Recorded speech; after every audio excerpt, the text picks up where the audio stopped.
Le gouvernement français à la recherche de solutions après les violences de samedi dans Paris. Vitrines brisées, banques et kiosques à journaux incendiés et des millions d'euros de dégâts. 1500 casseurs très équipés ont fait face à 5000 policiers déployés mais débordés. Un effectif pourtant légèrement supérieur à celui du 1er décembre, quand l'Arc de Triomphe avait été pris d'assaut. À l'issue d'une réunion à Matignon hier, le gouvernement admet des dysfonctionnements face à des violences qui ont choqué les Parisiens. C'est scandaleux, c'est la honte. C'est la honte. Je pense qu'il y a un mouvement social, d'accord ? Mais je vois que de la violence. Et ça, c'est pas un mouvement social pour moi. J'habite à Paris, j'habite en France depuis 30 ans, je suis français. C'est la honte, c'est la honte.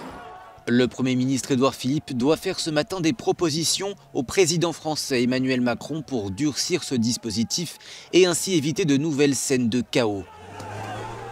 Des Champs-Élysées saccagés et des images dévastatrices pour le tourisme. Le ministre de l'Intérieur français Christophe Castaner et son homologue pour l'économie Bruno Le Maire devront d'ailleurs s'expliquer mardi devant le Sénat sur les conséquences économiques de ces violences. On a des scènes de guérilla, on a l'impression d'être dans une zone de guerre, enfin c'est très mauvais.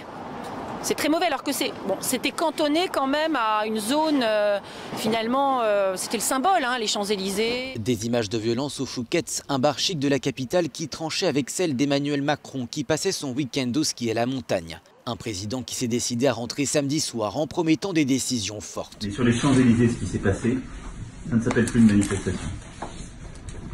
Ce sont des gens qui veulent détruire la République, tout avec elle. Et tous ceux qui étaient là se sont rendus complices de cela. Tous ceux qui étaient là.